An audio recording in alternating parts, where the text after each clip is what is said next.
This channel does not promote any violent, harmful, or illegal activities. All content provided by this channel is meant for an educational purpose only.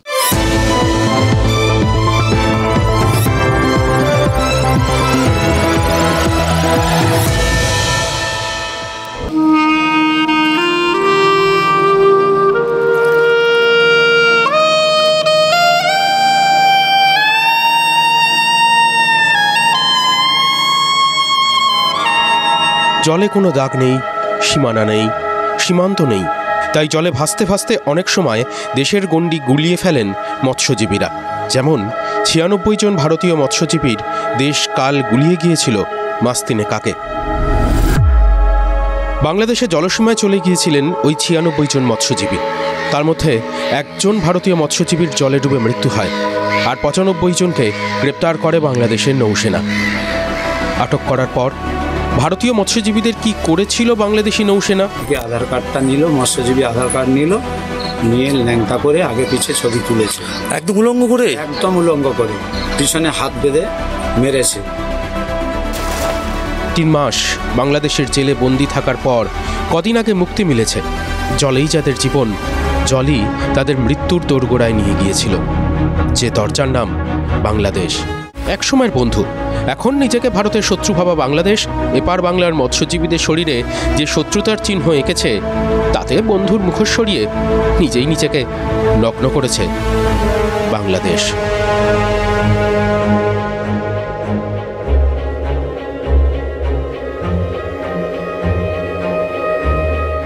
নগ্নতা, আজকের বিষয়বস্তু নগ্নতা।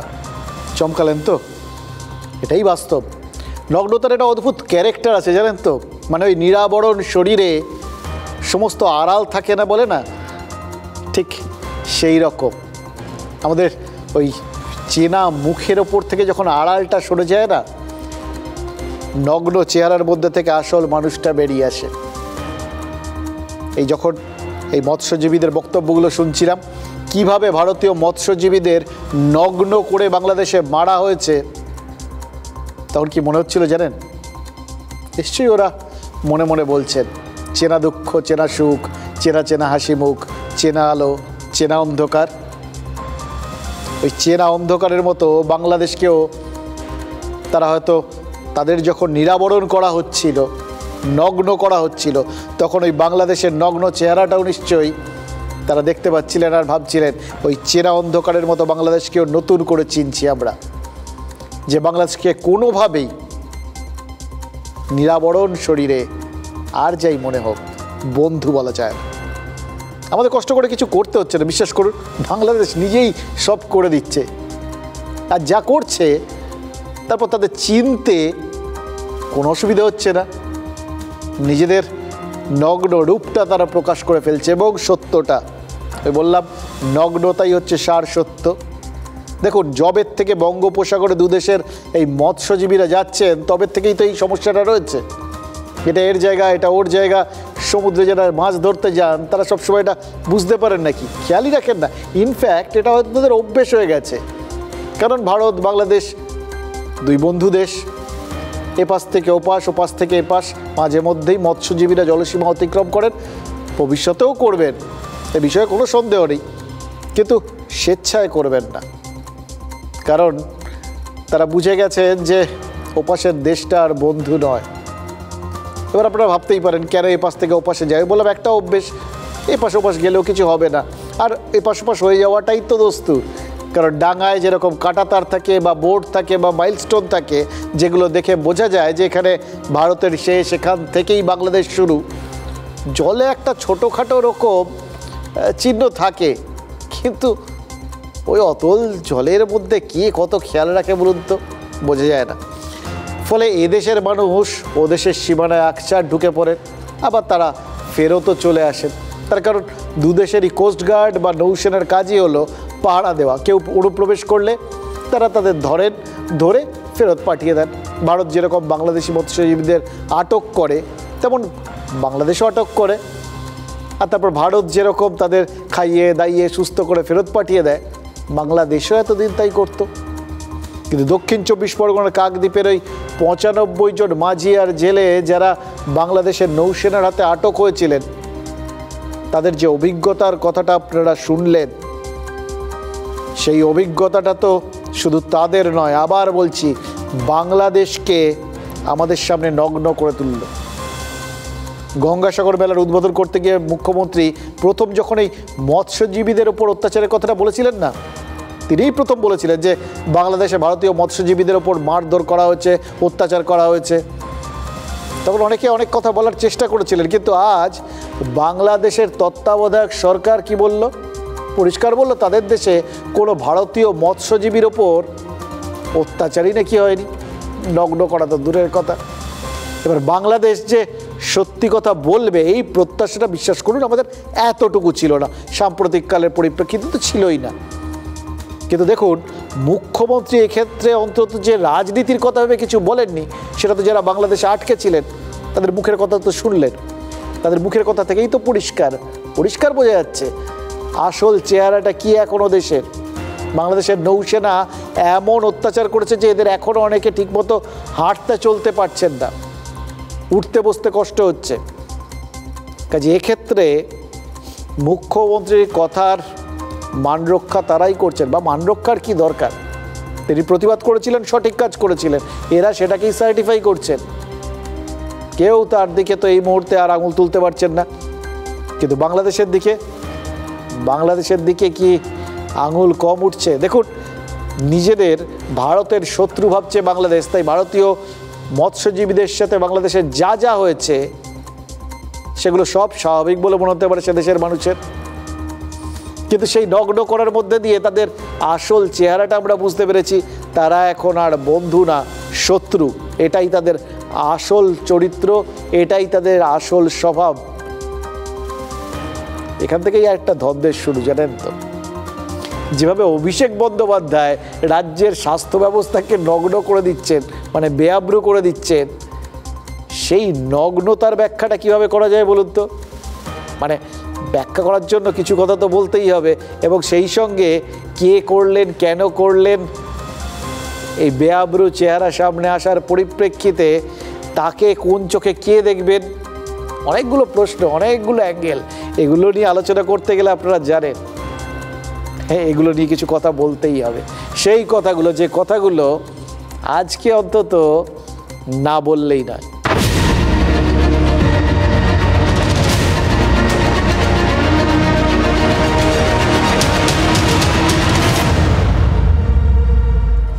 বেআব্রুকরণের মুখ্য জায়গাটা না একটু পোশাকি ব্যাপার দিয়েই শুরু করি।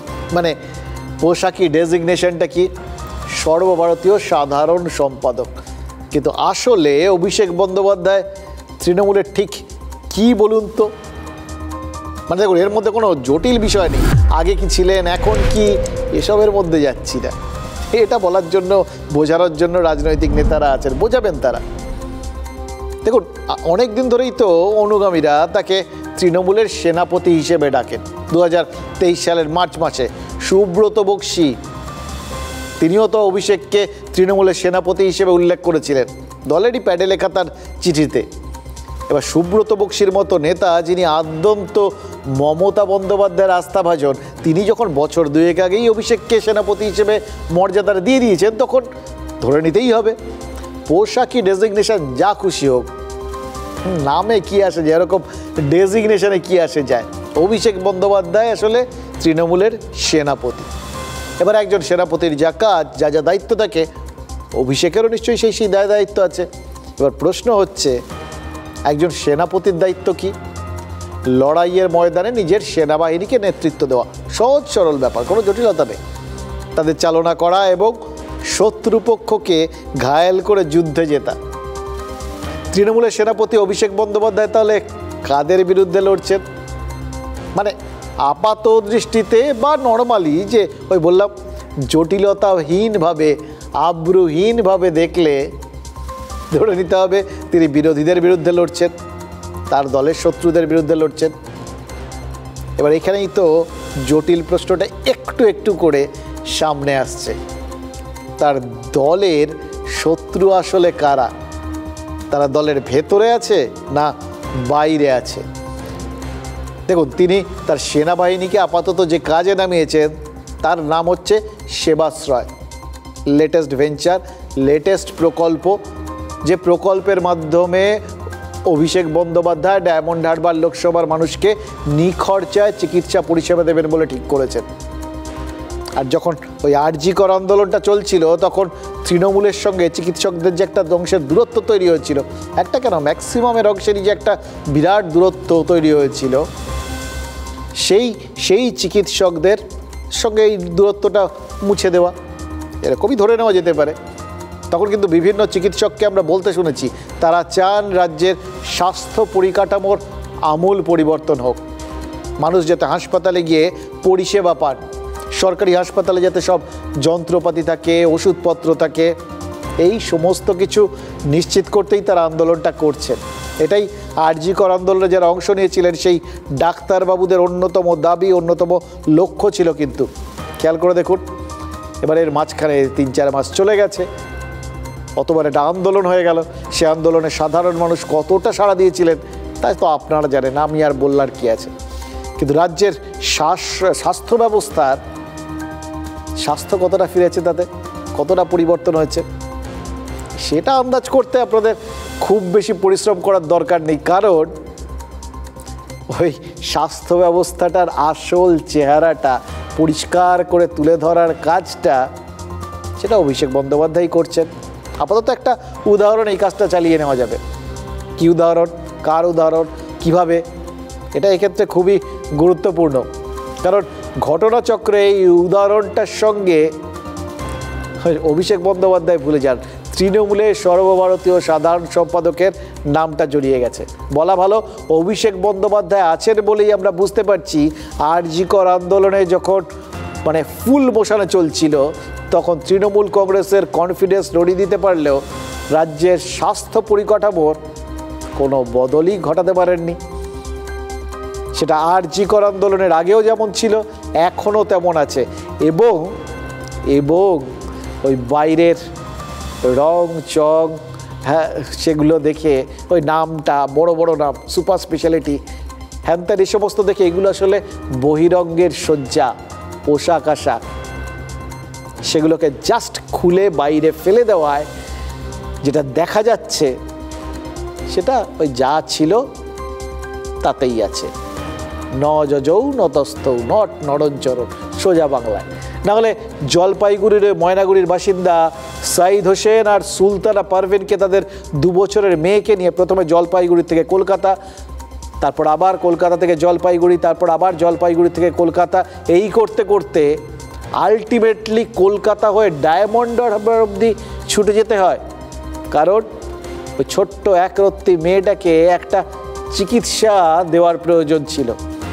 সেটা উত্তর থেকে যে দৌড়টা শুরু হয়েছিল সেটা সদর কলকাতা হয়ে আলটিমেটলি কোথায় গিয়ে শেষ হলো? অভিষেক বন্দ্যোপাধ্যায়ের ওই সেবাশ্রয়। এবারও বলবেন যে অভিষেক বন্দ্যোপাধ্যায় ওই মাঝের যে জায়গাগুলো পড়েছিল সেই জায়গাগুলোকে বেআব্রু করলেন না? বললাম না, নগ্নতা পৃথিবীর চরম সত্য। আমরা এসেছি জলপাইগুড়ি থেকে। আমার মেয়ের হচ্ছে 2টো কানে শুনতে পায় না। এই ছোট্ট মেয়েটা জন্ম থেকে কানে শুনতে পায় না। মেয়েটার বাড়ি জলপাইগুড়ি জেলার ময়নাগুড়িতে। সেই জেলার সুপার স্পেশালিটি হাসপাতাল মেয়েটাকে কানে শোনার সুযোগ করে দিতে পারেনি। অসহায় মা বাবা ছুটে এসেছিলেন কলকাতায়, রাজ্যের সেরা সরকারি হাসপাতাল SSKM-এ। গত বছর জুন মাস থেকে শুরু হয় দৌড়দৌড়ি। জলপাইগুড়ি থেকে কলকাতা মাসে অন্তত 2-3 বার আসা যাওয়া লেগেই থাকত। ডাক্তারবাবু অপারেশনের কথা বললেও পরে জানা যায় SSKM-এ প্রয়োজনীয় যন্ত্রই নাকি নেই, ফলে তারিখ পে তারিখ।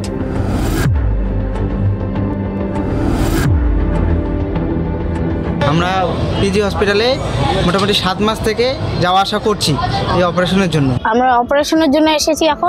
এখন বলছে, ডক্টরও বলছে আর কি, পিজি হসপিটালে যে ককলিয়ার ইমপ্ল্যান্টের যে মেশিনটা, সেই মেশিনটা অ্যাভেলেবেল নেই। শেষে 700 কিলোমিটার উঁচিয়ে ডায়মন্ড হারবারে হাজির হয় শিশুর পরিবার। তৃণমূল সাংসদ অভিষেক বন্দ্যোপাধ্যায়ের সেবাশ্রয় ক্যাম্পে চোখ কান গলার ডাক্তার দেখানোর পর বড় প্রাপ্তি। শিশুকন্যার অস্ত্রোপচারের দায়িত্ব নিয়েছেন স্বয়ং অভিষেক বন্দ্যোপাধ্যায়। পরিবার আশ্বাস পেয়েছে দ্রুত শিশুর কানে যন্ত্র বসবে। আমি ফেসবুক এবং ইনস্টাগ্রামে দেখলাম এখানে এক ক্যাম্প হচ্ছে, দাদা ক্যাম্প করাচ্ছে ডায়মন্ড হারবারে। তো সেই ক্যাম্প দেখে আমরা এখানে আসলাম। তো ডক্টর বলেছে আমাদের মেশিনের ব্যবস্থা করে দিবে, এবং যে ডক্টরকে আমরা এখনই দেখালাম উনি আমাদের আর কি বাচ্চার অপারেশনটা করিয়ে দিবে বিনামূল্যে। ওই বাচ্চার বিনা পয়সার চিকিৎসা এবং অপারেশন করে দেওয়া যায়, সেটা অভিষেক দায়িত্ব নিয়েছেন, এবং এই যে ফ্যামিলি, এই ফ্যামিলিও খুব খুশি। অপারেশন হয়ে গেলে আমি যথেষ্ট খুশি হয়ে যাই, আমার মতো খুশি কেউ হবে না মনে হয়। মোদ্দা কথা, রাজ্যের স্বাস্থ্য ব্যবস্থা যা পারেনি সেটাই করে দিয়েছে অভিষেক বন্দ্যোপাধ্যায়ের সেবাশ্রয়।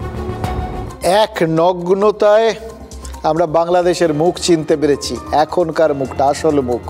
আরেক বেআব্রু ব্যবস্থায় আমরা কলকাতা শুধু না, রাজ্যের যে স্বাস্থ্য ব্যবস্থা তার আসল চেহারাটাকে দেখতে পাচ্ছি।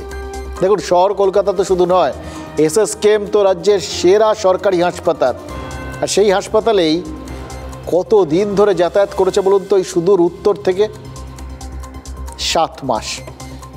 7 মাস এইভাবে যাতায়াত ওই নর্থ বেঙ্গল থেকে, কারুর মনে হলো না একটু ব্যবস্থা করা দরকার? সেই হাসপাতাল ওই 2 বছরের ওই বাচ্চাটার চিকিৎসাটা সম্পূর্ণ করতে পারলো না। ডাক্তার দেখলেন, অস্ত্রোপচারের ডেট পেলেন না, কারণ কানের ইমপ্ল্যান্ট ডিভাইস বসানোর, অপারেশন করতে যন্ত্রপাতি দরকার, সেই যন্ত্রপাতি এটা কি এসএসকেএমে নেই। বাচ্চাটার বাবা মাকে জানানো হয়েছিল, তো সে কথাই বলা হয়েছিল অপেক্ষা করতে হবে। ফলে বারবার জলপাইগুড়ি টু কলকাতা করা ছাড়া আর তো কোনো উপায় ছিল না। আলটিমেটলি কী হলো, যে পরিষেবা এসএসকেএম দিতে পারছিল না, রাজ্যের সেরা সরকারি হাসপাতাল দিতে পারছিল না, সেই পরিষেবার ব্যবস্থা করে ফেললো অভিষেক বন্দ্যোপাধ্যায় সেবাশ্রয় ক্যাম্প।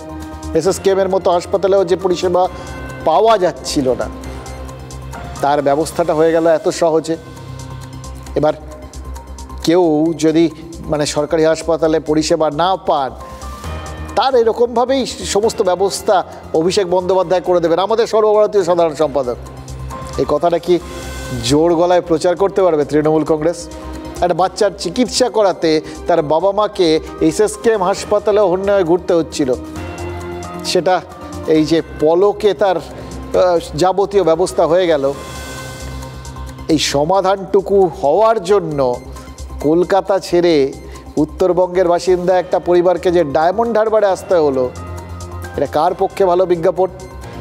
রাজ্যের সরকার, তৃণমূল কংগ্রেস, অভিষেক বন্দ্যোপাধ্যায়, নাকি আমাদের হাসপাতালগুলো?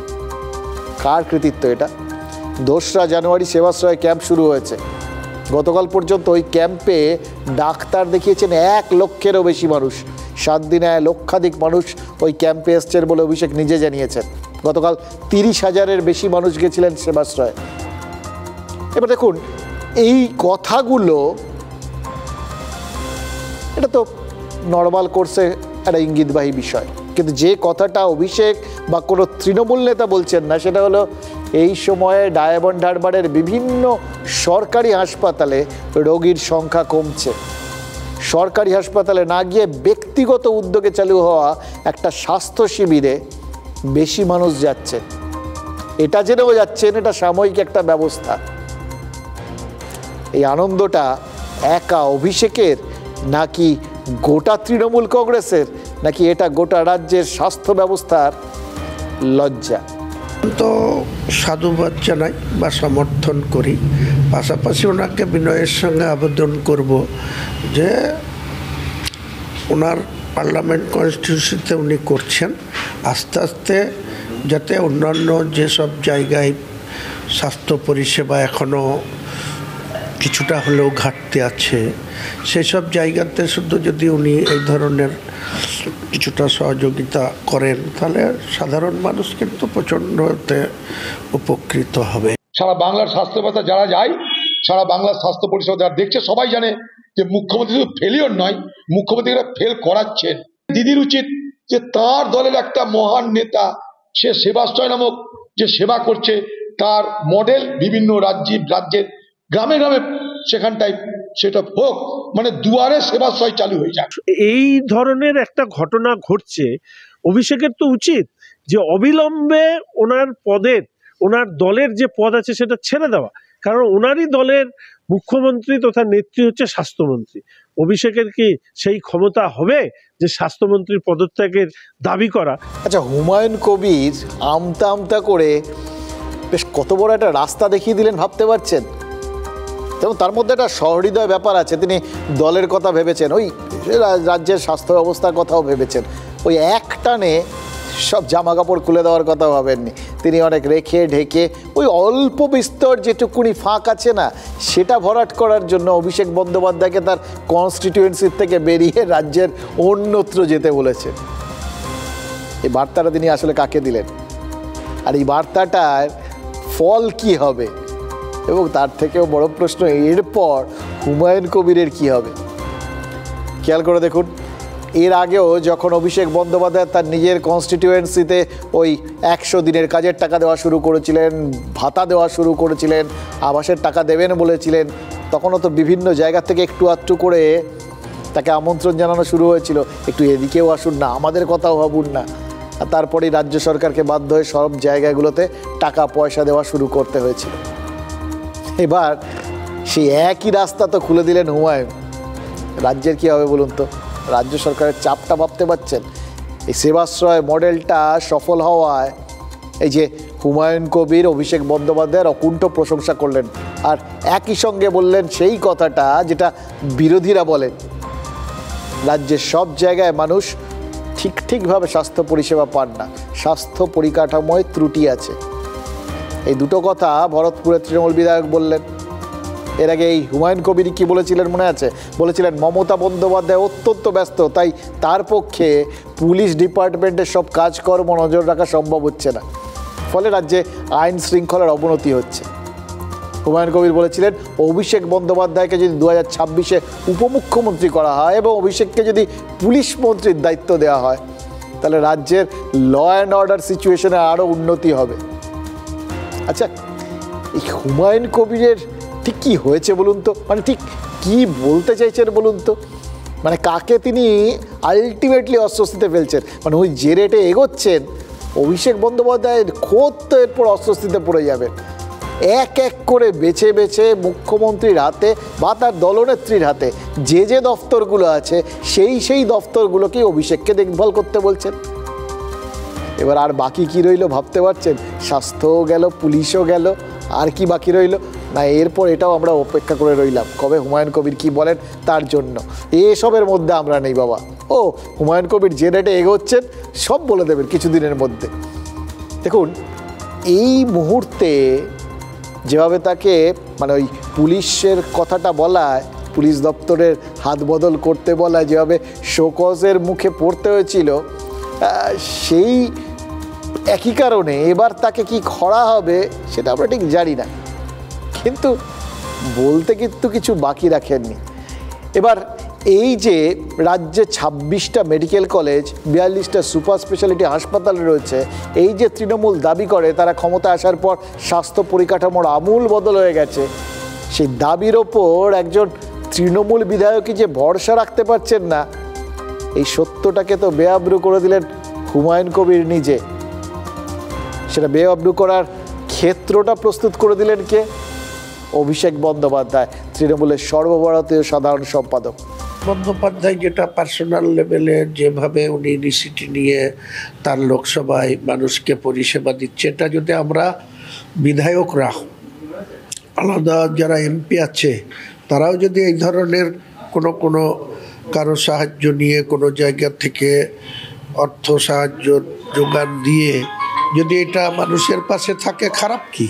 হুমায়ুন কবিরের যদি এখন মনে হয়ে থাকে যে মমতা বন্দ্যোপাধ্যায় স্বাস্থ্যমন্ত্রী হিসেবে ব্যর্থ হয়েছেন, তো এটা তো উনি এর আগেও কয়েকবার এরকম কথা বলেছেন যে অভিষেক বন্দ্যোপাধ্যায়কে মন্ত্রিসভায় আনা উচিত, মমতা বন্দ্যোপাধ্যায়কে দেওয়ার হচ্ছে না। আমরা এইটুকু এখানে ব্যক্তি হুমায়ুন কবিরের প্রশ্ন না, কিন্তু এইটুকু বুঝতে পারছি যে মমতা বন্দ্যোপাধ্যায়ের ভেতরে, মানে মমতা বন্দ্যোপাধ্যায়ের প্রতি তৃণমূলের অন্দরেই এখন প্রশ্ন উঠে গেছে, ওনার প্রতি এখন তৃণমূলের অন্দরেই অনাস্থা চলে আসছে। পিসির ভাইপো বলছে স্বাস্থ্য ব্যবস্থা বেহাল, তাই তাকে বেসরকারি উদ্যোগ নিয়ে করতে হচ্ছে, এবং সেখানেও পুরো জাল। যে ওষুধগুলো 25 টাকা দাম, 250 টাকা করে। আমি তো বলছি দাঁতের ডাক্তারকে নিয়ে বুক দেখাচ্ছে, এবং যারা ডাক্তারের সার্টিফিকেট পায়নি ডায়মন্ড হারবার মেডিকেল কলেজের, স্টুডেন্টদের দিয়ে চিকিৎসা করাচ্ছে। উনি ওখান থেকে যেটা শুরু করেছেন একটা প্যারালাল গভর্নমেন্ট, ওখান থেকে উনি বার্ধক্য ভাতা শুরু করেছেন। হ্যাঁ, আজকে উনি এবারে স্বাস্থ্য ব্যবস্থাকে নিজের মতন করে করলেন। হুমায়ুন কবির সুযোগ দিলেন আর সজল ঘোষ সুযোগ নিলেন। এটা রাজনীতির চেনা ছক। কি সেই সুযোগ? ওই যে মমতা বন্দ্যোপাধ্যায় এবং অভিষেক বন্দ্যোপাধ্যায়ের মধ্যে একটা তুলনা টেনে নিজের আড়ালে বসে নারদ নারদ বলার সুবিধে। অভিষেক বন্দ্যোপাধ্যায় সমান্তরাল প্রশাসন চালাচ্ছেন, এই কথাটা বলার সুযোগ তো এই জন্যে পেলেন। মমতা বন্দ্যোপাধ্যায় যখন কেন্দ্র টাকা দিচ্ছে না বলে অভিযোগ করছেন, তখন অভিষেকই তো প্রথম বলেছিলেন যে কেন্দ্রের টাকা লাগবে না, তার নিজের তহবিল থেকে তিনি 100 দিনের কাজের টাকা বা বার্ধক্য ভাতা দেবেন। এবার অভিষেক যা বলেছিলেন করেও ছিলেন। অভিষেক ডায়মন্ড হারবারে সেটা আগে করেছেন, সেটা পরে রাজ্যে ফলো করেছে রাজ্য সরকার। এবার রাজ্য যখন আবাসের টাকা দিচ্ছে, 100 দিনের শ্রমিকদের বকেয়া টাকাগুলো মিটিয়ে দিচ্ছে, অভিষেকের দেখানো পথে এই রাজ্য হেঁটেছে কিনা সেটা নিয়ে যখন বিতর্কে হতে পারে কিনা সেটা নিয়ে একটা বিতর্কের সুযোগ রয়েছে, তখন তো অভিষেক আবার নতুন আরেকটা রাস্তা খুলে দিয়েছেন বুঝতে পারছি। এবার তো স্বাস্থ্য, এটা দেখে যদি কেউ বলেন এক এক করে এই রাজ্য সরকারের দুর্বল জায়গাগুলোকে মেরামতির ব্যবস্থাটা মানে অন্তত দিকটা অভিষেক নির্দেশ করে দিচ্ছেন, তাহলে দোষ দেওয়া যাবে। কিন্তু অভিষেক কাজগুলো করে দেখানোর পর রাজ্য যে কাজগুলো করেছে এতেও তো কোনো বিতর্ক নেই। সেই ট্র্যাডিশন তো এবার স্বাস্থ্যেও ফলো হতে পারে। তাতে কিন্তু অনেক মানুষের সুবিধে। এই সেবাশ্রয় ক্যাম্প চালুর আগে 1000 খানেক চিকিৎসকের সাথে বৈঠক করেছিলেন তৃণমূলের সাধারণ সম্পাদক। আজ জানা যাচ্ছে যে এবার চিকিৎসকদের মুখোমুখি হচ্ছেন মুখ্যমন্ত্রী। 24শে ফেব্রুয়ারি নিউ আলিপুরের ধনধান্য অডিটোরিয়ামে ওই চিকিৎসকদের মুখোমুখি হবেন মুখ্যমন্ত্রী মমতা বন্দ্যোপাধ্যায়। এবার না আবার এটার থেকে বিরোধীরা সেই ওই বললাম দুর্জনের তো অভাব নেই, তারা বসে থাকেন কখন একটু ব্যাটে বলে হবে, খোঁচা লাগবে, লাফিয়ে পড়ে ক্যাচ লুটবেন। এবার হয়তো তাই বলবেন, এ দেখলেন আবার অভিষেক দেখাচ্ছে। এটা বাকিটা তারা বলুন। You are comparing apple and orange, ঠিক আছে? অভিষেক বন্দ্যোপাধ্যায় মাননীয় সাংসদ, তিনি তার কনস্টিটিউয়েন্সিতে একটা সেবাশ্রয় বলে ক্যাম্পের জন্য ডাক্তারদের নিয়ে একটা প্রিপারেটরি মিটিং করেছিলেন। সেটা একটা প্রিপারেটরি মিটিং ছিল। আর আজকের আমরা একটা ডাক্তারদের নিয়ে গণকনভেনশন, তাতে অতিথি হিসেবে আহ্বান জানিয়েছিলাম মাননীয় মুখ্যমন্ত্রীকে, তিনি রাজি হয়েছেন। তো এই দুটোর মধ্যে যারা সেবাশ্রয়ে রয়েছেন তারাও অনেকে এখানে থাকবেন, হয়তো অনেকেই থাকবেন। মাননীয় মুখ্যমন্ত্রী নিজে স্বাস্থ্যমন্ত্রী, তার উদ্যোগে স্বাস্থ্যে ওয়েস্ট বেঙ্গলে রিভলিউশন হয়েছে। তিনি এসে চিকিৎসকদের সাথে কথা বলবেন, এর থেকে ভালো খবর, এর থেকে আনন্দের খবর তো কিছু হতে পারে না। একটা দলীয় কর্মসূচি একটা নিজের সংসদীয় ক্ষেত্রে একজন সাংসদ করেছেন, তিনি উদ্যোগ নিয়েছেন কিছু মানুষকে পরিষেবা পৌঁছে দেওয়ার জন্য। সেটার সাথে এটাকে এইভাবে ন্যারেট করার কোনো রকমই উচিত না। মুখ্যমন্ত্রী কিন্তু এটা নিজে থেকে করেননি, মুখ্যমন্ত্রীকে আমরা অনুরোধ করেছি, উনি তাতে রাজি হয়েছে। হ্যাঁ, এটা কিন্তু সরকারি একটা অনুষ্ঠান। আমাদের কাছে গ্রিভান্সেসগুলো এসছে এবং সেগুলো অ্যাড্রেস করার জন্য আমরা চেষ্টা করছি বিভিন্নভাবে আরেকটু বেটার চেষ্টা করার, মানে আরেকটু ইন্টারেক্টিভ করার চেষ্টা করা। দেখুন, আমরা কিন্তু কোনো রকম রাগ ঢাক গুড়গুড় করিনি, আপনাদের কাছে সবটা পরিষ্কার করে তুলে ধরেছি, যাতে এরপর কে কি বলবেন না বলবেন সেটা তাদের ব্যাপার, বিরোধীরা কিভাবে দেখবেন সেটাও তাদের ব্যাপার। কিন্তু আমরা এমনভাবে পুরো ব্যাপারটা তুলে ধরলাম যাতে এরপর বলতে পারবেন না কিন্তু অমৃতাংশু আপনি তো আগে বলেননি এটা সরকারি অনুষ্ঠান। এবার হ্যাঁ, সরকারি অনুষ্ঠান কিসের পরে কোনটা হচ্ছে, কোনটা আগে কোনটা পরে সেটা নয় বিরোধীরাই বলুক, আমরা এসব নিয়ে কিছু বলছি না। দেখুন, আরজি কর আন্দোলনের পরেই চিকিৎসকদের নিয়ে গ্রিভান্স সেল তৈরি হয়েছিল। সেই গ্রিভান্স সেলের আবেদনেই তো সাড়া দিয়েছেন মুখ্যমন্ত্রী। গ্রিভান্স সেলের সদস্য যোগীরাজ রায় তিনি পরিষ্কার বলেছেন তাদের কাছে যে অভিযোগগুলো এসছে সেই অভিযোগগুলো নিয়েই মুখ্যমন্ত্রীর সামনে তারা কথাবার্তা বলতে চান। গ্রিভান্স অর্থাৎ অভিযোগ, অভিযোগ তো তখনই ওঠে, কখন ওঠে? যখন প্রত্যাশা পূরণ হয় না। এবার প্রত্যাশা পূরণ না হলে কি হতে পারে? ভরতপুরের বিধায়ক হুমায়ুন কবির চাইছেন তাকে হয় প্রশাসনে নয় জেলা সংগঠনে দায়িত্ব দেওয়া হোক। সোজা কথায় হয় মুর্শিদাবাদ তৃণমূলের নেতৃত্ব চাইছেন হুমায়ুন কবির, না হলে প্রশাসনের অংশ হতে চাইছেন। এবার প্রশাসন মানে মন্ত্রিসভা। মন্ত্রিসভায় অভিষেক হওয়ার আগেই কি নিজের জায়গাটা পাকা করতে চান হুমায়ুন কবির? এবার এখানেই তো প্রশ্ন, এটা তো তার প্রত্যাশা যদি পূরণ না হয় তখন মানুষ কি করে, সেটাও হুমায়ুন কবিরই বুঝিয়ে দিচ্ছেন। অনেকের জায়গায় থাকা যায়, তাহলে জেলার মানুষ সেই ধারে ভারে অনেকটা উপকৃত হয়। পাশাপাশি সংগঠনের যদি দায়িত্ব দেন, কারণ এর আগে যারা দায়িত্ব পালন করেছে, আবু তাহের খান, শাহ নৃসিংহ রায়, এখন যিনি করছেন, তেনাদের থেকে যে আমার অভিজ্ঞতা কোনো অংশেই কম নেই। সেটা দল যদি মনে করে যে সেই জায়গায় গুরুত্ব দেওয়া দরকার, দল উপকৃত হবে, তো যে কোনো দায়িত্ব দিলেই আমি আরও বেশি করে করব। আমি নিজেকে কোনো বড় কিছু হতে চাই না, আমি একজন সাধারণ কর্মী, ছোট কর্মী হয়ে থাকতে চাই। হুমায়ুন সাহেবের মতো অত উচ্চস্তরের কর্মী হওয়ার যোগ্যতা আমার নেই, আমি যতটুকু আছি সেখানেই ভালো আছি। দেখুন, হুমায়ুন কবিরের প্রত্যাশা পূরণ করতে গেলে তো কাউকে না কাউকে বঞ্চিত করতে হবে। এবার তারপর তিনি কি করবেন, দায়িত্ব পেয়ে সেটা বিরোধীরা বলুক, কিন্তু সেক্ষেত্রে কি হতে পারে? মালদায় তৃণমূলের জেলা সংগঠনের সহসভাপতি ছিলেন দুলাল সরকার, একই সঙ্গে তিনি ইংরেজবাজার পুরসভার কাউন্সিলরও ছিলেন, পুরনো দিনের নেতা, একেবারে আদি নেতা, আদি তৃণমূল। এবার শুরুর দিন থেকে তিনি মমতা বন্দ্যোপাধ্যায়ের সঙ্গে ছিলেন। এবার এই দীর্ঘদিন ধরেই নাকি দুলাল সরকারকে ঘিরে একটা প্রত্যাশা এবং আরেকটা প্রত্যাশার সংঘাতের আবহ তৈরি হচ্ছিল। শোনা যাচ্ছিল তাকে নাকি ইংরেজবাজার পুরসভার দায়িত্ব দিতে পারে তার দল। এবার দুলাল সরকারকে পুরপ্রধান করা হলে কাউকে না কাউকে তো বঞ্চিত করতে হবে, মানে কারোর না কারোর প্রত্যাশা সেটা ধাক্কা খাবে। এবার দুলাল সরকারকে খুনের তদন্তে পুলিশ ইতিমধ্যেই 7 জনকে গ্রেপ্তার করেছে, তাদের মধ্যে 5 জন ভাড়াটে খুনি, আর বাকি 2 জন আপনারা জানেন তৃণমূল নেতা। এডিজি দক্ষিণবঙ্গ সুপ্রতিম সরকার জানিয়ে দিয়েছেন যে মালদা টাউন তৃণমূলের সভাপতি নরেন্দ্রনাথ তেওয়ারি আর আরেক তৃণমূল নেতা স্বপন শর্মাই দুলাল সরকার খুনের প্রধান ষড়যন্ত্রটা করেছিলেন। তারপরেও তো খটকাটা থেকেই যাচ্ছে, ওড়ানো যাচ্ছে না। খটকা নাম্বার 1, দুলাল সরকারকে খুন করার জন্য 50 লক্ষ টাকার সুপারি দেওয়া হয়েছিল, মানে ইনভেস্ট করা হয়েছিল। এবার কারা এতগুলো টাকা ইনভেস্ট করলেন? যারা এতগুলো টাকা ইনভেস্ট করলেন তারা নিশ্চয়ই রিটার্নটা হিসেব কষে নিয়েছিলেন, মানে দুলাল সরকার না থাকলে এই টাকাটা তো উঠে আসবে, এর থেকে অনেক বেশি টাকা নিশ্চয়ই মানে প্রফিট থাকবে, লাভ হবে। লাভ না হলে কেউ এমনি এমনি এত টাকা ইনভেস্ট করে? খটকা নাম্বার 2, টাকা যেই দিক, খুনের সুপারি দেওয়ার কিছু কারণ তো থাকবে। কতটা মরিয়া হলে লোকজন কাউকে খুন করার কথা ভাবতে পারে? সেই কারণটা কি? দুলাল সরকার কার পথের কাটা হয়েছিলেন এবং কেন হয়েছিলেন? কিছু তো নিশ্চয়ই আছে। এত নির্মর্ম ঘটনা যেটা ঘটিয়েছে সেটা 1, 2, 3-এর পক্ষে সম্ভব নয়। সেটা অবশ্যই আমার যেটুকু মনে হচ্ছে আরও কেউ আছে, সেটা বার করুক পুলিশ। ইংরেজবাজার পুরসভার চেয়ারম্যান পাল্টানোর প্রক্রিয়া চলছিল, যা শোনা যাচ্ছিল হয়তো এই মাসেই কৃষ্ণেন্দু বাবুকে সরিয়ে এই বাবলা সরকার ইনি পুরসভার চেয়ারম্যান হবেন।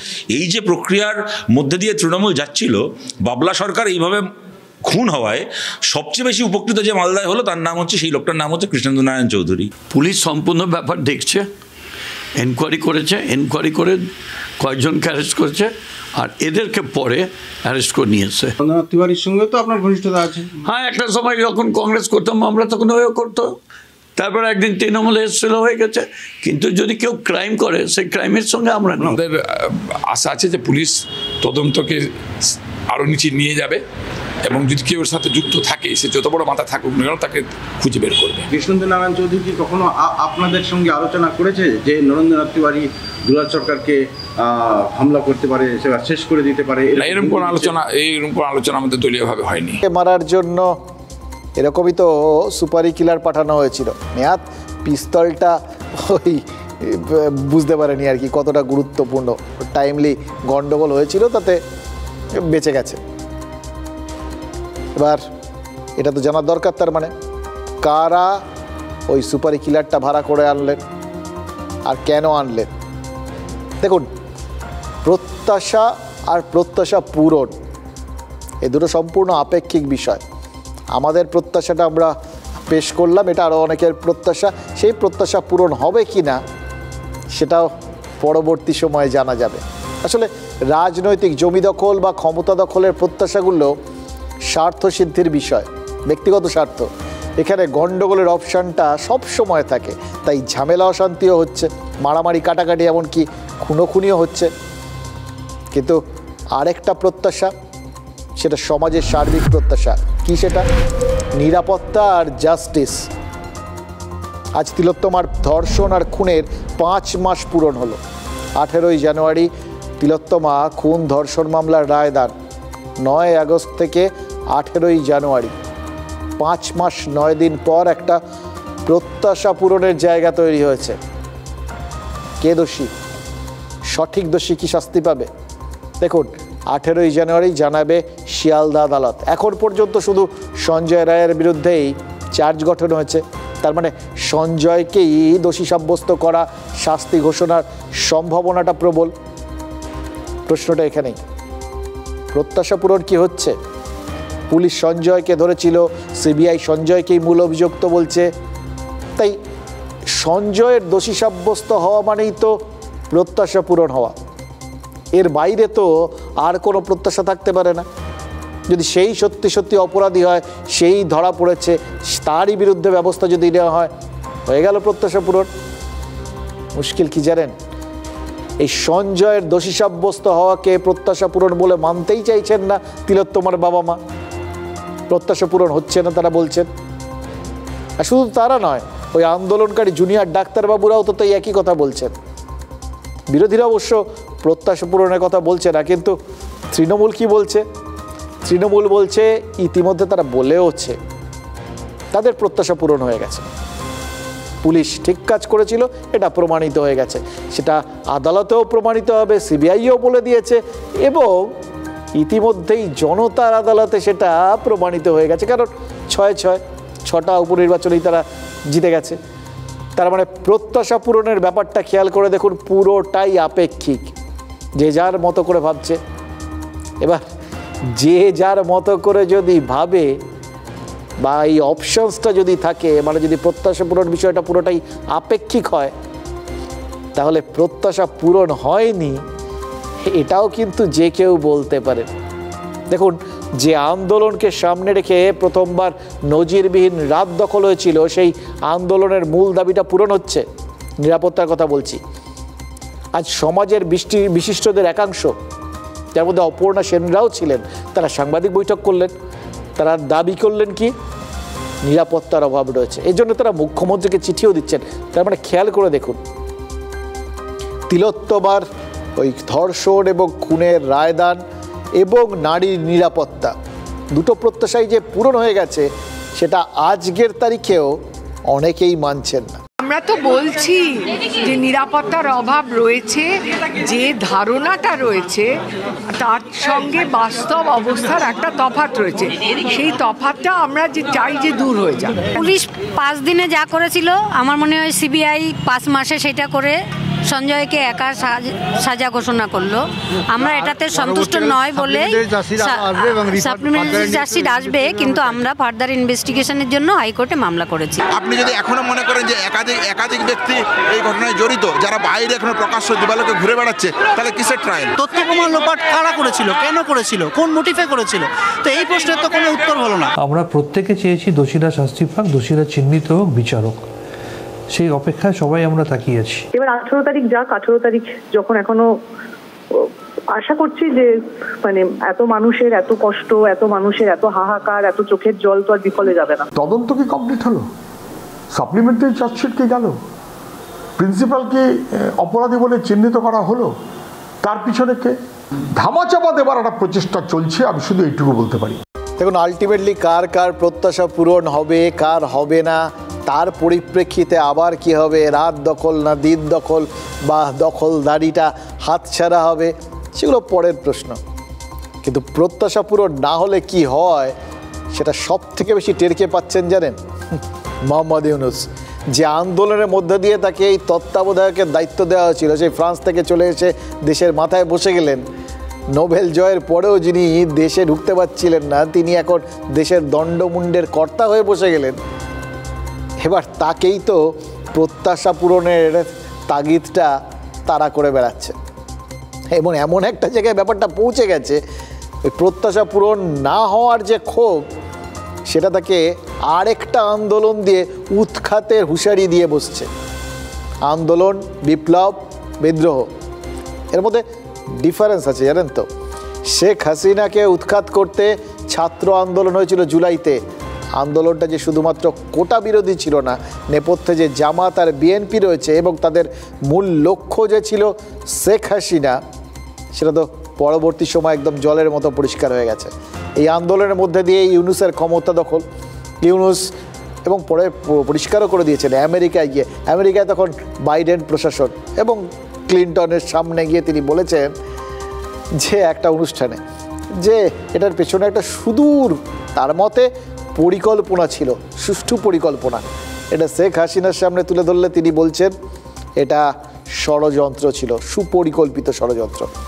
দেখুন, রাজনৈতিক উদ্দেশ্য থাকলেও বাংলাদেশের আম জনতা যারা নেমেছিল রাস্তায়, তাদের তো আরও কিছু প্রত্যাশা ছিল। সেই প্রত্যাশাগুলো কি ছিল?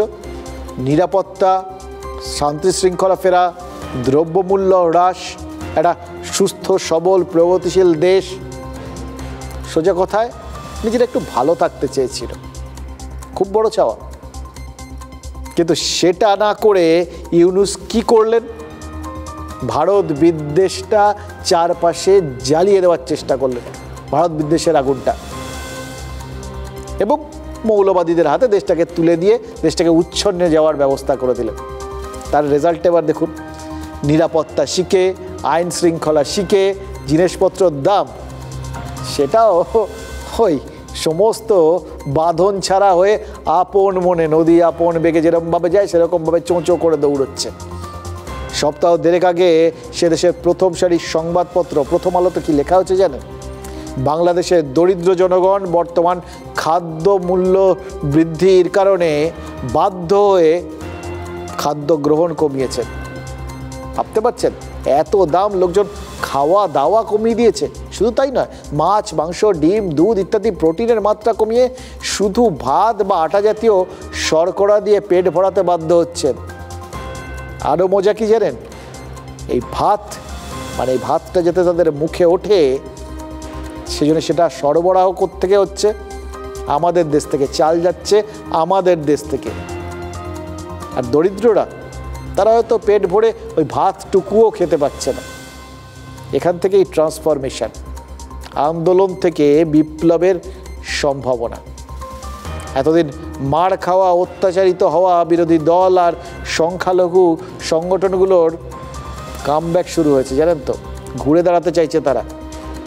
এর চেয়েও ওপরের ধাপটা কি? বিদ্রোহ, যা কিনা গত 2-4 দিন ধরেই বাংলাদেশের আনাচে কানাচে দানা বাঁধতে শুরু করেছে। আগুন লাগাতে চেয়েছিল তত্ত্বাবধায়ক সরকার, তো নিজের দেশের অগ্নিমূল্যের ছেঁকাটা এবার টের পাচ্ছেন ইউনূস। কোটা বিরোধিতার মতো অগ্নিমূল্যেও সেটা অনুঘটকের কাজ করবে না তো আবার একটা বদল আনার জন্য।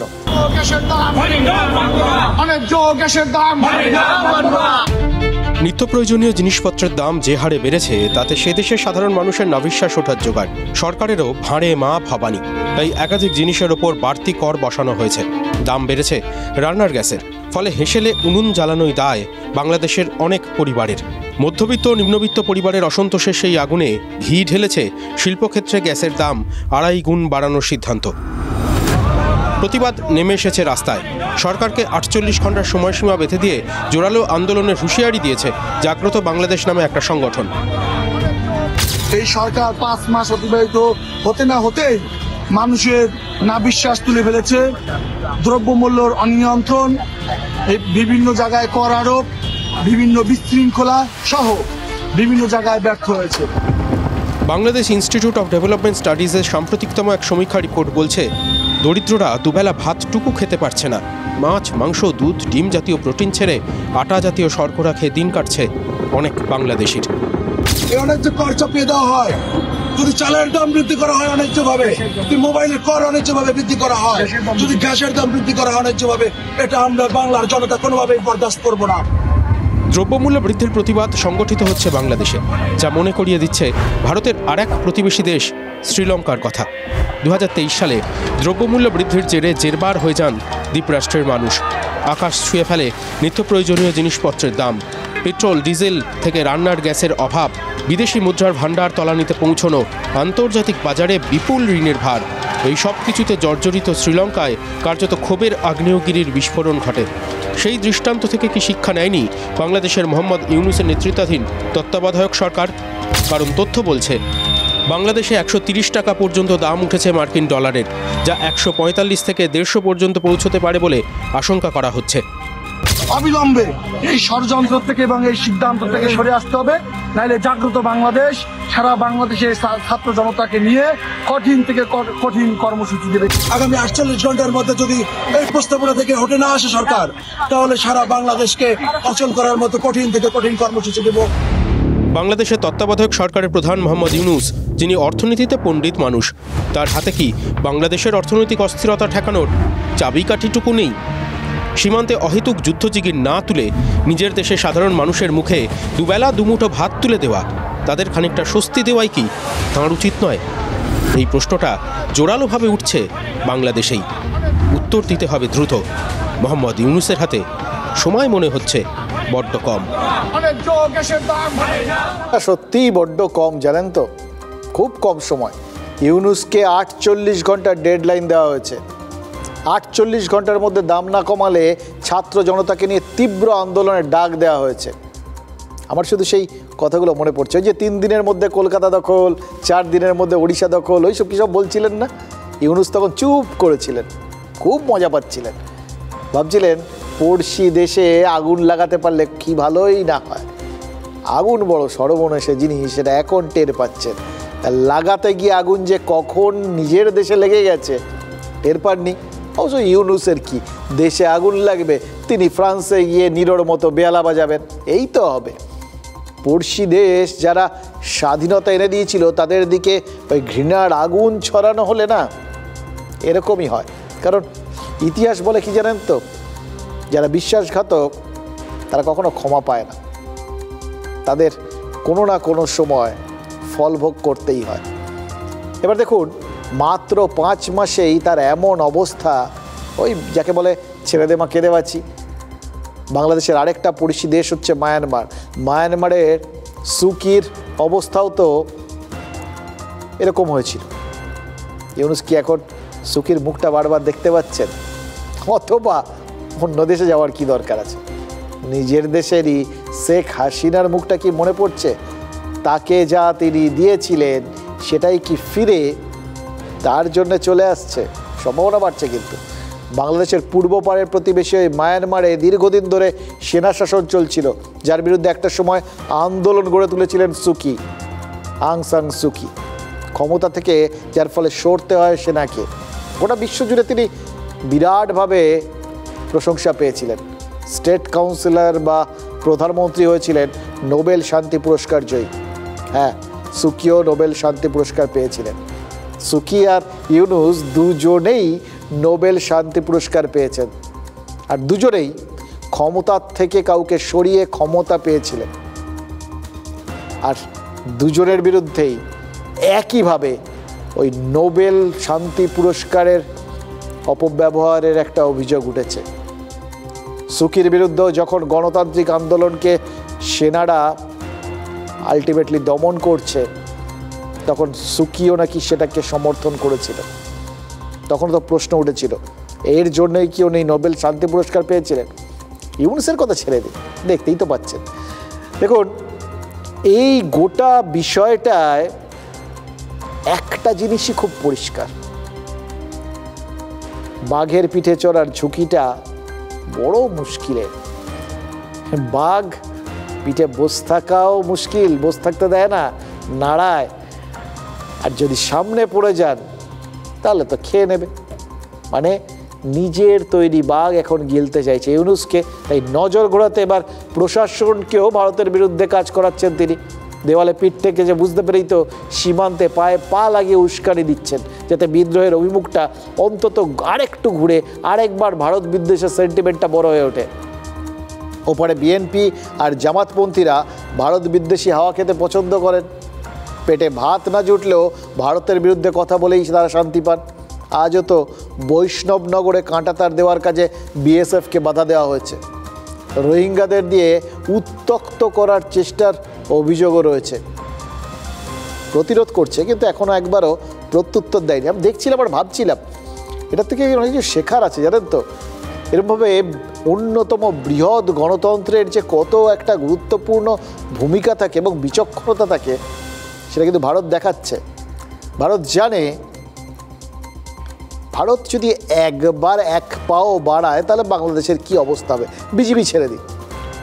কিন্তু সেই সঙ্গে এটাও জানে যে তখনই এরা কান্নাকাটি করে, বাচ্চা ছেলে কাঁদলে স্বাভাবিকভাবেই সবাই মিলে তাদের বেশি করে সহানুভূতি জানাবে। সহানুভূতির হাওয়াটা তাদের দিকে কিন্তু ঘুরে যেতে পারে। আজ ভারত অন্যরকমভাবে গোটা ব্যাপারটা সামলাবে ঠিক করেছে। বিজিবির সঙ্গে বৈঠকে বিএসএফ কি বুঝিয়ে দিয়েছে জানেন? কাঁটা তার দিতে বাধা দেওয়া, উস্কানি দেওয়া আর অনুপ্রবেশ ঘটিয়ে আমাদের শান্তি শৃঙ্খলা বিঘ্ন ঘটাতে চাইলে বিপদ আছে। দেশের অন্দরেও বিপদ, পড়শি দেশের থেকেও বিপদ। ভাগ্যের চাকা আসলে বড্ড নিষ্ঠুর, জানেন তো। এমন একটা পরিস্থিতি ইউনূস তৈরি করে ফেলেছেন না যে পড়শি কোনো দেশের আশ্রয় তো দূরের কথা, সামান্য মানবিক সাহায্যটুকু পাওয়ার জায়গাতেও তিনি নেই। এখন হয়তো ঘুমিয়ে ঘুমিয়ে এখন হয়তো স্বপ্ন দেখছেন, দুঃস্বপ্ন। बीएसएफ ढुकছে না তো। सीमा सुरक्षा की चुनौतियां बड़ी हैं, हम अपनी जिम्मेदारी को समझते हैं। বাংলাদেশ চাইছে পাকিস্তান এবং চীনের ইশারায় ভারতবর্ষের সঙ্গে একটা উত্তেজনার বাতাবরণ তৈরি করতে। ভারতবর্ষের মানুষকে নিরাপত্তা দেওয়ার দায়িত্ব যাদের, সেই বর্ডার সিকিউরিটি ফোর্স রাজ্যের সাথে আলোচনা না করে 15 কিলোমিটারের জুরিসডিকশনটা 50 কিলোমিটার করে নিতে পারে, কিন্তু দেশের নিরাপত্তা দেওয়া, দেশের কাঁটাতারের বেড়া দিয়ে দেশের মানুষকে নিরাপদ রাখা, সেটা তারা করতে ব্যর্থ। বর্ডার এলাকার ভারতীয়রা দলমত নির্বিশেষে তারা জয় শ্রীরামের ধ্বনি দিচ্ছেন, ভারত মাতা কি জয় বলছেন, আর হাতে হাঁসুয়া নিয়ে ঘুরছেন। বলো বিএসএফের সঙ্গে লড়বি পরে, আগে আমাদের সঙ্গে লড়। মানে হুড় লাগিয়ে তারা ঢুকার চেষ্টা করছে, কাজে বাধা দিয়েছে। যে সকাল থেকে ওই 11টা থেকে কাজ বন্ধ হয়, সকালে দিয়ে কাজ করতে গেছিল, তা বাধা দেনা বেড়াবে 19 সরকারকে। আজকেও কাজ করতে গেছিল, আবার আজকেও কাজ বন্ধ হয়েছে। আজকে আমরাও আমরা গোটা গ্রামবাসী আমরাও আজকেও বিএসএফের সঙ্গে আমরা ছিলাম। একটা বেসরকারি বহুজাতিক সংস্থার শীর্ষকর্তার মন্তব্য এই মুহূর্তে চারপাশে একদম শোরগোল ফেলে দিয়েছে, জানেন তো। সংস্থার চেয়ারম্যান নাকি বলেছেন রোববার বা ছুটির দিন বাড়িতে থাকলে স্বামী স্ত্রীর মধ্যে আরও ঝগড়া হয়, তার চেয়ে ছুটির দিনও কর্মীরা কাজে চলে আসুন, সংসারে শান্তি বজায় থাকবে। পক্ষে বিপক্ষের মতামত সেটা সোশ্যাল সাইট একবার দেখুন, বুঝতে পারবেন। সরগরম যুদ্ধ লেগে গেছে আর কি। ও তাতে বিপ্লব, বিদ্রোহ, বিক্ষোভ, আন্দোলন যা বলবেন সব হচ্ছে। আর তা যা ওখানে যা ভলিউম, তাতে ওই তাদের ছেড়ে দিলেও শুধু ওই যা বক্তব্য ছেড়ে দিলে এপাশ থেকে ওপাশ ধুয়ে যাবে। কিন্তু বেসরকারি বা সরকারি কর্মীদের সাপ্তাহিক ছুটিটা কিন্তু চাই। কিন্তু দেশের স্বার্থে, দেশের কোনো প্রয়োজনে আমাদের কারোর ছুটি দরকার নেই। এটা কে বললেন? ওই মালদার বৈষ্ণবনগরের বাসিন্দারা শুনলেন, বাংলাদেশিরা শুনলেন, মোহাম্মদ ইউনূস শুনলেন। দিন রাত বিএসএফের পাশে দাঁড়িয়ে দেশের আর নিজেদের সুরক্ষা দেখছেন স্থানীয় বাসিন্দারাই। এই পাশে দাঁড়ানোটা আমাদের রাজনীতিতেও একটা ভীষণ ইম্পর্ট্যান্ট একটা ব্যাপার, ভীষণ গুরুত্বপূর্ণ। কে কখন কার পাশে থাকবে, এর থেকে ভবিষ্যতের আঁচ পাওয়া যায়। দেশের শত্রুর বিরুদ্ধে জনগণ থেকে রাজনৈতিক দল একদম এককাট্টা হয়ে যখন পাশে পাশে দাঁড়ায়, তখন বোঝা যায় যে গণতন্ত্র কতটা শক্তিশালী, দেশ কতটা শক্তিশালী।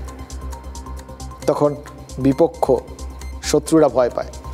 কিন্তু রাজনীতিতে সেখানে কে কার পাশে কতটা আছে তার ভিত্তিতে ঠিক হয় অবস্থানটা ঠিক কীরকম। এই ইন্ডিজোটের অবস্থাটাই দেখুন, শুরুর থেকেও থাকছে না তৃণমূল, পাটা কখনো বাড়াচ্ছে কখনো ফিরিয়ে নিচ্ছে, এরকম একটা সিচুয়েশন ছিল। মানেটা হলো কার ক্ষমতা, কার রাজনৈতিক স্টেক বেশি, সেটা নিয়েই দ্বন্দ্ব। কে শেষ পর্যন্ত নেতৃত্বে বেশি ভাগ পাবেন সেটা নিয়ে দ্বন্দ্ব। আঞ্চলিক থেকে জাতীয় স্তরের দ্বন্দ্বও বলতে পারেন।